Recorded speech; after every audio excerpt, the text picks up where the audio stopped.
क्या आप डॉक्टर को चेक करवाते ही फ़ौरन गूगल पर जाकर दवाइयों को सर्च करने लग पड़ते हैं? क्या आप उनके साइड इफ़ेक्ट्स की डिटेल्स को ढूँढते हैं? क्या आप ये सोचने लग पड़ते हैं कि क्या ये दवाई हमें जो मिली है, ये हमारी मर्ज़ के लिए सही भी है कि गलत? तो आप इसमें अकेले नहीं हैं। ये एक बहुत कॉमन प्रॉब्लम हमारी सोसाइटी जो है वो फेस कर रही है इन्फॉर्मेशन ओवरलोड की वजह से जो गूगल के ऊपर अवेलेबल है, और ये हेल्थ एंग्जाइटी के अंदर एक बहुत बड़ा कंट्रीब्यूटिंग फैक्टर है। तो मैं आपको ये रिकमेंड करूँगा कि अगर आप डॉक्टर के पास जाते हैं तो पहले तो उसके जो मशवरा है, आपने उसकी फ़ीस दी है, उस पर यकीन कीजिए। उसकी जो दवाई उसने आपको तजवीज़ की है, उसके बारे में उधर ही उससे सवाल जवाब कीजिए।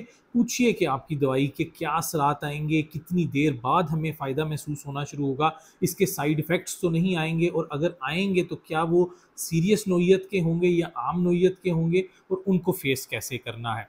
इस कंप्लीट इन्फॉर्मेशन के साथ आप डॉक्टर पर यकीन कीजिए, और एक दफ़ा जब आपको ये इन्फॉर्मेशन मिल जाती है तो सैटिस्फाई होएँ और अपने ट्रीटमेंट को फ़ॉलो करें। स्टडीज़ ने ये देखा है कि जो लोग बहुत ज़्यादा हेल्थ एंग्जाइटी रखते हैं और अपनी इन्फॉर्मेशन सीक करते जाते हैं दवाइयों के बारे में, तो मोस्ट ऑफ द टाइम वो लोग सफ़र करते हैं और उनके ट्रीटमेंट के अंदर खलल आने का चांस ज़्यादा होता है।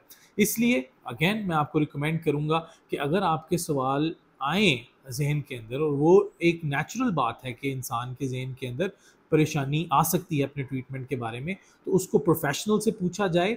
और अगर आप ऐसे रिसोर्स यूज़ करना चाहते हैं ऑनलाइन, तो वो बहुत ही मोतबर और बहुत ही रिलायबल सोर्सेज़ होने चाहिए, और उनके अंदर भी जिस बंदे के पास एक बेसलाइन नॉलेज होगा, वो उसको अच्छी तरह जान सकेगा। तो ask these questions from your doctor and feel free up here in your head. Thank you.